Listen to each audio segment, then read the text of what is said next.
Good afternoon mga ka-agritibits, ito at magkukuhan tayo actual na seed treatment tayo sa mga seedborne disease, at ang ginamit natin ay yung copper hydroxide. Okay, yan yung na-research natin na talagang i-recommenda ng mga seed company. Okay, at ito maglalagay tayo, wala naman magbibideo, na prepare tayo dito. Ito tag half liter na tubig yung malalagyan. Dito na lang tayo at lalagyan natin itong isa, overdose natin ng isang kutsara. Ayan, halos 10 grams yan, pero yung talagang nakalagay lang sa research natin 2.5 grams per 1 kilo ng seeds. Okay, kaya yan, overdose na yan. Tapos tubig sa 0.5 liters 0.25 grams lang, kaya yan. Okay, tapos maglagay tayo konti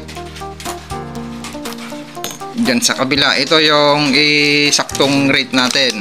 Ang pinapalabas lang natin dito ay yung kung maganda yung sibol pa rin, kung hindi maapektuhan yung seeds natin, maganda yung germination rate natin, kahit na overdose ay safe na. Yun lang ang gusto nating palabasin, para hindi nyo tawag doon, kung hindi sumibol yung binhi nyo, baka ang may kasalanan na naman ay yung pinang seed treatment nyo, fungicide. Okay, magpapanik na naman kayo.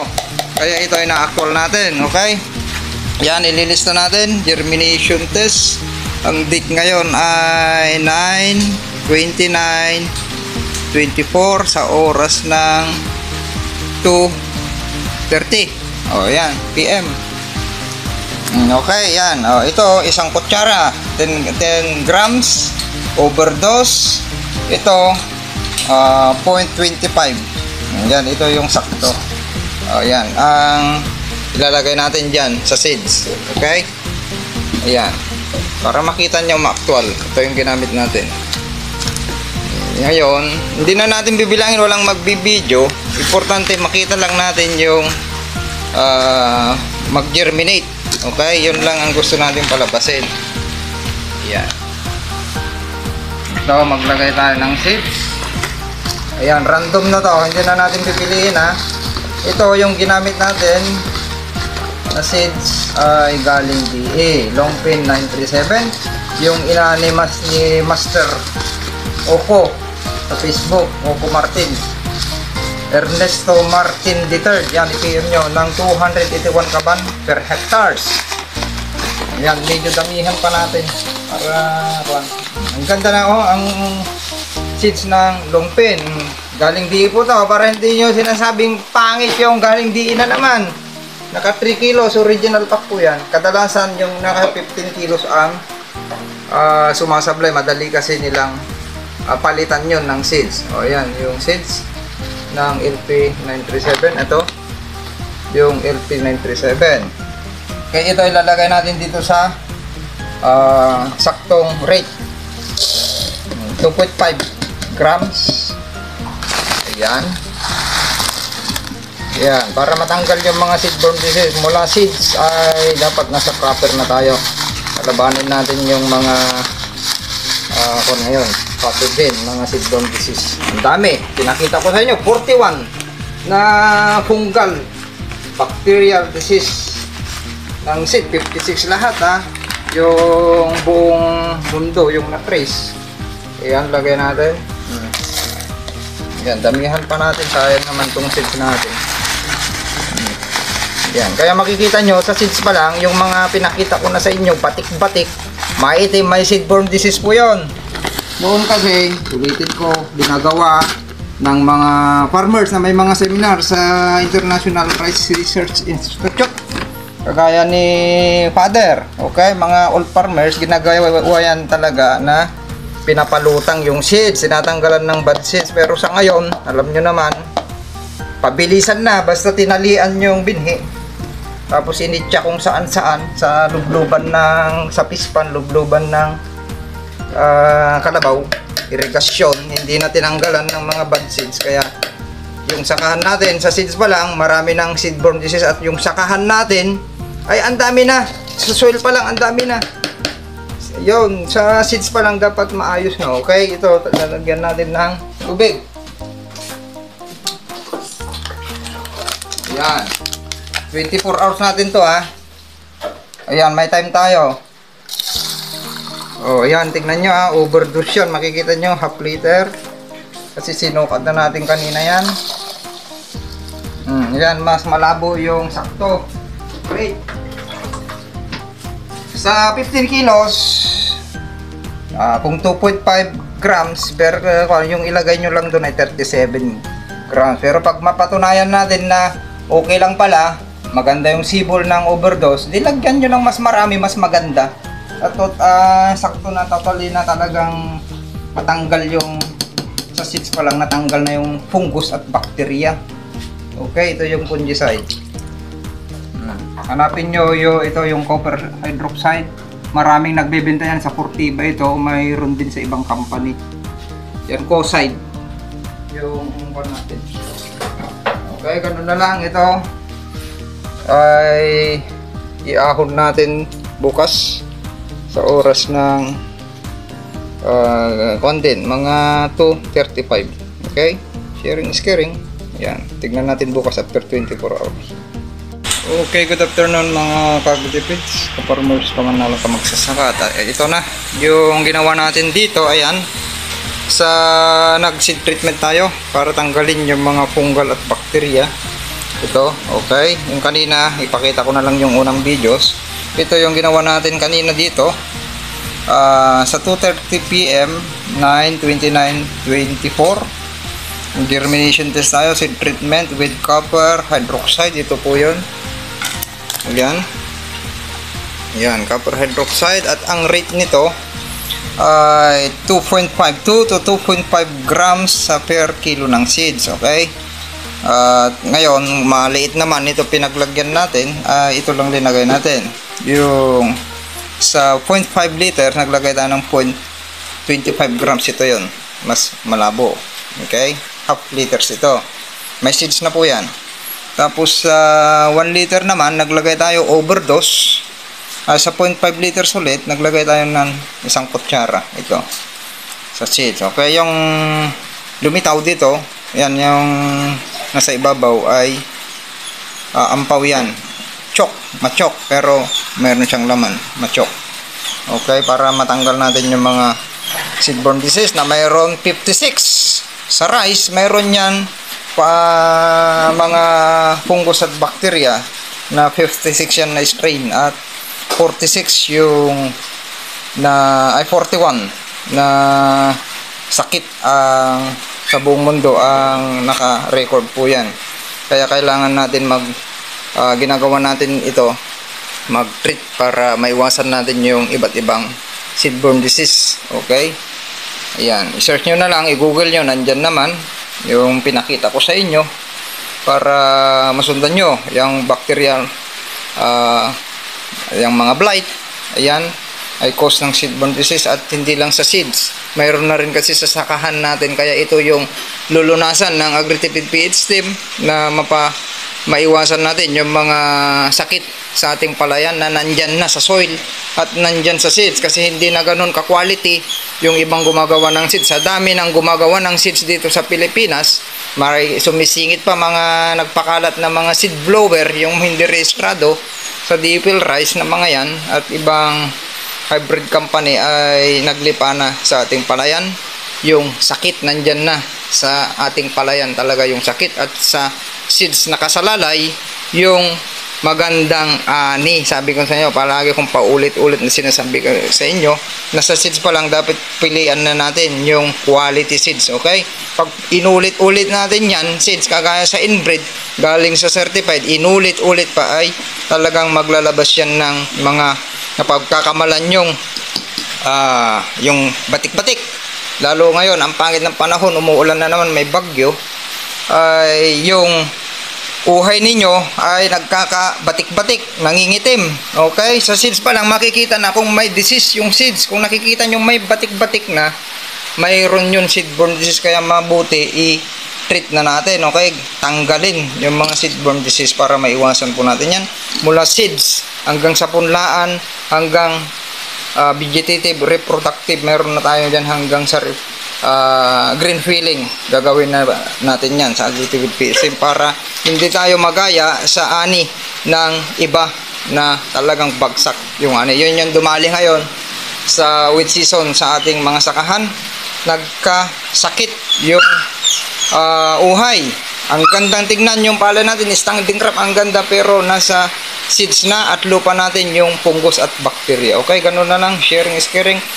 Bukas, 24 hours natin na nakaganito ito, ihahaon natin bukas at makikita natin kung ang gusto lang natin makita dito, kung yung overdose ay maganda ba yung sibol or hindi sumibol, or napakaganda yung sibol, ay safe na tayo. Yun lang ang gusto natin palabasin dito sa gagamitin nating pang treat sa seeds. Okay, sharing is caring.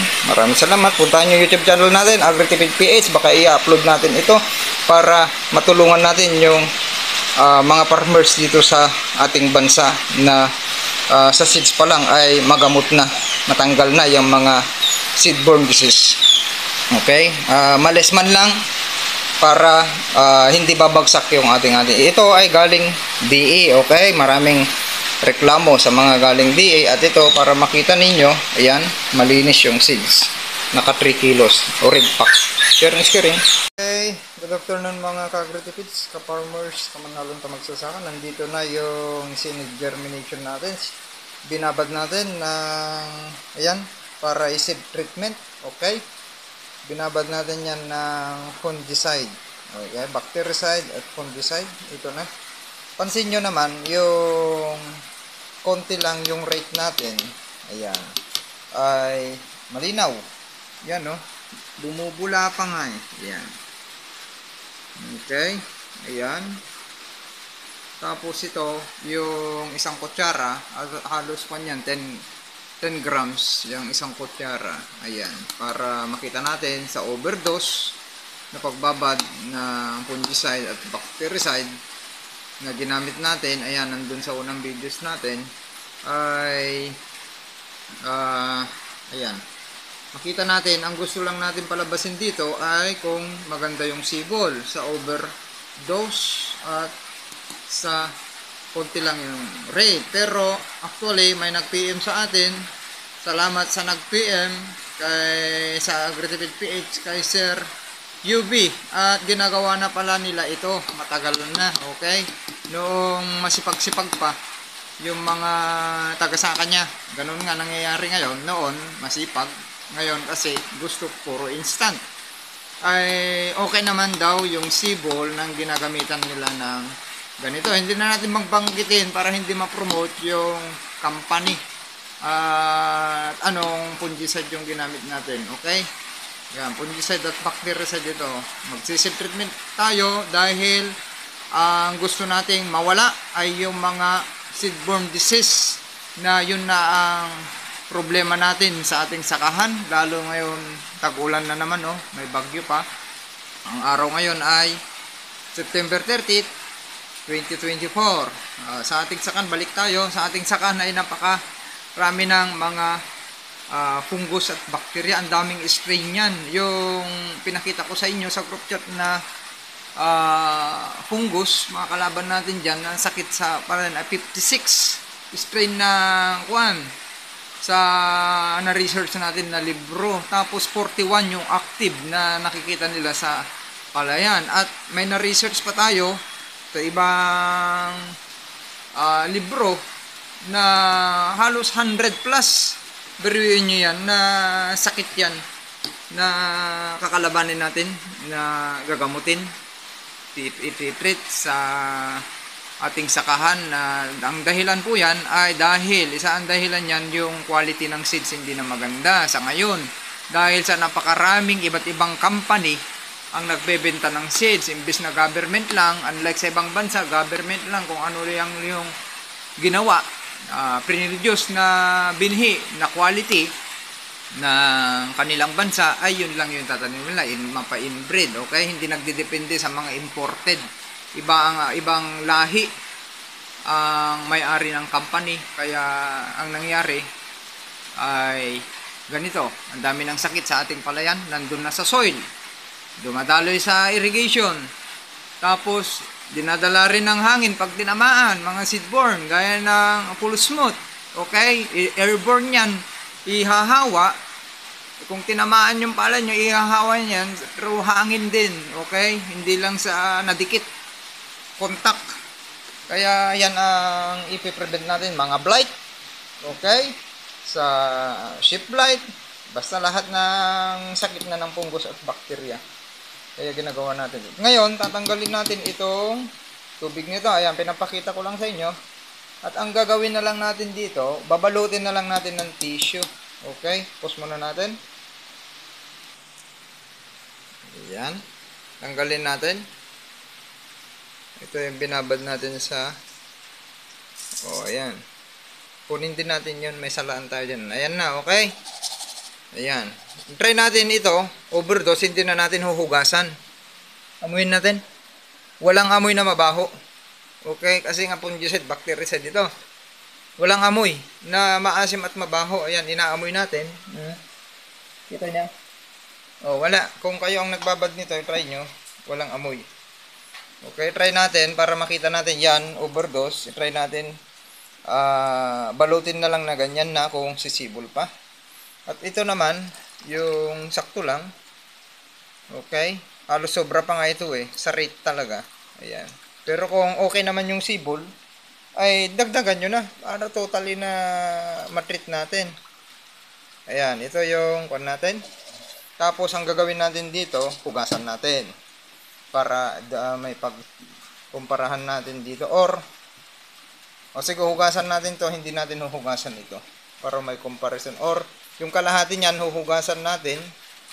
At ito, kalahati, huhugasan natin. Tignan natin kung paano yung germination rate. Mas maganda yon na pagkunan na data para yung mga susubok dito ay hindi na magkakamali.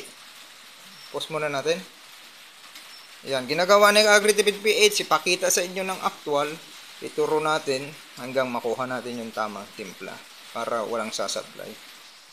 Wala tayong pansala. Ito, hindi na natin huhugasan ha. Ito, kunan natin yung kalahati. Ito yung halos exact rate lang. Ayan, hindi na natin kuhan. Ayan, at least itong tissue kasi, i-absorb niya yung sobrang tubig. Ayan, balutin na lang natin yan. Okay, kunin natin kalahati. Ayan. Ayan ha, para makita nyo. Ito yung binabad natin na hindi hinugasan. Tapos ito naman, natira. Ayan, huhugasan natin. Okay? Para masundan nyo. Tapos yung kalahati din nito, overdose. Para mapag-compare natin, at least na-treat na. Pwede namang hugasan na yan ng malinis. Dahil na-treat na. Ayan, wala tayong pansala. At walang maghahawak. Ayan, hugasan natin mabuti. Ito na lang gamitin natin pansala. Wala. Nasa maadyo pala yung pansala natin. Ayan. Diba? Diskarte. Ayan, malinisan naman pala eh. Okay. Ito. Malinis na yan. Naugasan na yan. Automatic yan. Kita nyo? Okay. Tapos ito naman yung ilalagay natin dito sa... Ayan. Ito, ilalagay natin dito. Itong nahugasan. Ayan, dagdagan pa natin ng pambalot yan. Okay, yan na. Okay, para makita nyo lang, ayan. Dagan pa natin ng tissue yan. Pabalutin natin, ayan. Okay, at ibalik din natin dito. Para masundan nyo. Kunin natin ito, sayang. Okay. Ayan. Hope nasusundan nyo. 7 minutes na haba. Okay. Yan, balutin na natin to. Ito yung walang... ito yung hindi natin hinugasan. Yan, ganyan lang. Tapos pagilid natin. Okay, makita nyo ha. May oras tayo. Tapos ito, yun. Mas marami. Ito yung hinugasan natin. Ganyan lang. Kulang. Okay. Ganyan lang. Para makita nyo yung data, magandang data na. Okay, dyan na siya. Takip natin, wag natin higpitan. Ganyan na, pagilid lang natin dyan. Okay. Ayan ito yung rate na halos sakto. Tapos, hindi nahugasan at nahugasan. Ito naman tayo. Hindi na natin huhugasan para may comparison. Kasi pag hinugasan natin ito lahat, magkamali yung ating mga tagasaka ay hindi pala nahugasan, ay kung hindi sumibol ay may problema na naman. At least itong ginagawa natin ay nakikita nyo ng actual. Okay, yan na. Tapos ito, hugasan natin. Ang dami, nakita nyo naman. Hindi tayo manghihinayang. Importante, nakikita nyo at masusundan ninyo. Walang amoy. Itong nagamitan natin prinit natin ng gamot. Sabihin pa ba natin? O tayo na lang? Tayo muna. Para walang makagaya sa protocol natin. Iba nakikinabang sa hirap nating mga nasa group chat. Okay, iba makikinabang ng mga company. Okay, ito na hugasan. Yan na. Tapos ibalik din natin dito. Okay, kita nyo na. Ganyan lang. Dami nating tissue, magagalit si Mrs. Nakita tayo. Dito rin natin lagay. Kita nyo actual yan Okay, ito. Okay, abangan nyo na sa YouTube channel, AgriTipid PH, at sa Facebook page natin, i-upload natin doon. Okay, after 24 hours ulit, sa ganitong oras din, ipaalala nyo sa akin mga ka-AgriTipids kung bukas, alas 3, after 24 hours ay sisilipin ulit natin kung ano yung magandang germination rate. Sharing is caring. Okay, bye-bye. Happy farmers. Okay, sama-sama. Tulong-tulong itaas ang ani at kita. Pansinin nyo ito, butil na kasibol na. Halos pasibol na yung binabad natin. Ayun, yun yung pinaka-ugat niya. Lalabas kung saan yung ugat. Ayun. Maputi na. Okay. Ayan, cut. Okay, good morning mga ka-AgriTipids. Time check, 7:55. At ito, inahon natin. Binalot natin noong nakaraang araw na sa oras ng 3:20 to 3:30 at ito titignan natin sa 16 hours na ngayon. Kaya titignan natin kung sumibol na. Ito yung overdose na hinugasan natin. Check natin. Ayan, ito banda. Okay. Sumibol na, 'di ba? Okay, ibig sabihin yung may fungicide tayo, yung linagay natin ng fungicide at bactericide ay mas napabuti pa. Tignan nyo yung germination rate nya sa 16 hours sumibol na talaga. Yan, nakikita nyo ba? Yan, malabo kasi yan. Okay, sumibol na at sinya sa 16 hours at amuyin natin. Anong amoy? Mabango. Wala siyang amoy na maasim, na mabaho. Okay, itong isa naman. Okay. So, ito yung overdose na hinugasan natin bago nating binalot. Okay, ito naman yung hindi natin hinugasan kasi makikita natin mayroon pa siyang fungicide at bactericide. Okay, masaya tayong ibinabahagi sa inyo mga ka-AgriTipid PH itong ating actual na ginagawa para matulungan natin matanggal yung mga seedborne disease sa ating mga nabibiling seeds at ginagamit. Ito, dito na lang kasi balutin na lang natin ng iba. Okay, ibig sabihin ayan, sumibol din, walang implication, walang hindi nakakasama yung na-overdose sa ginamit natin. Okay, sa ginamit natin na hindi hinugasan sa hinugasan, parehas pa rin yung resulta, ay parehas, napabuti pa. Okay, yan, meron na tayong at least mayroon na tayong may babahagi ulit sa inyo para matanggal natin yung mga bad fungus at bacteria, mga seedborne disease sa ating ah, nabibiling seeds. Sa seeds pa lang ay nakakapit na, kaya dyan humihina yung ating ani dahil habang lumalaki yung palay ay nagkakaroon ng sakit. Ito yung sumibol nga yan, hindi nabalot, nandyan lang, di ba? Pansinin nyo, sumibol. Yung hindi nabalot, sumibol pa rin. Ito naman yung underdose na hindi hinugasan. Ibig sabihin, sumibol nga yung overdose. Lalo na ito yung halos sakto. Sumibol na rin. Ito sa 16 hours ha. Imagine ha, 16 hours. Ito po yung LP937 na galing DE. Okay? Subsidy, galing DE. May tatak na DE. Ito naman, ganun din. Sumibol din. Sa 16 hours, halos nakasibol na. Ang pagpapasibol ng binhi po ay 24 to 36 hours. Okay? Kung may 85% na, pwede na nating isabog sa kamang punlaan. Okay? Yan yung yan yung isa. Yung saktong rate. Tapos ito naman yung hindi natin hinugasan. Ito. Yung nahugasan. Parehas din sumibol na. Okay? So, okay. Parehas.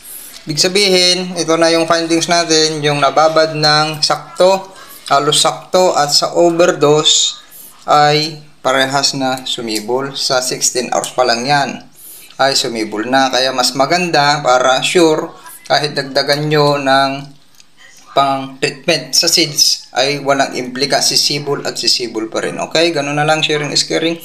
I-upload natin ito sa ating group page at sa YouTube. Abangan ninyo. Sharing is caring. Ito pala mga ka-agri-page, mas maganda kung bago nyo ibabad na, ay linisan nyo na yung buto ng damo. Okay? Kaskasin nyo na yung para puputi siya bago nyo ibabad ng ito, yung ginamit natin fungicide at bactericide bago nyo i-treatment. Okay? Tanggalin yung mga seedborne disease para hindi wala kang makikita yung ibang ganyan, may nangitim na, para puting-puti yung ating butil ng palay. Pero pag inamoy natin to, okay, ay walang amoy na maasim, na mabaho, na mapantot. Okay?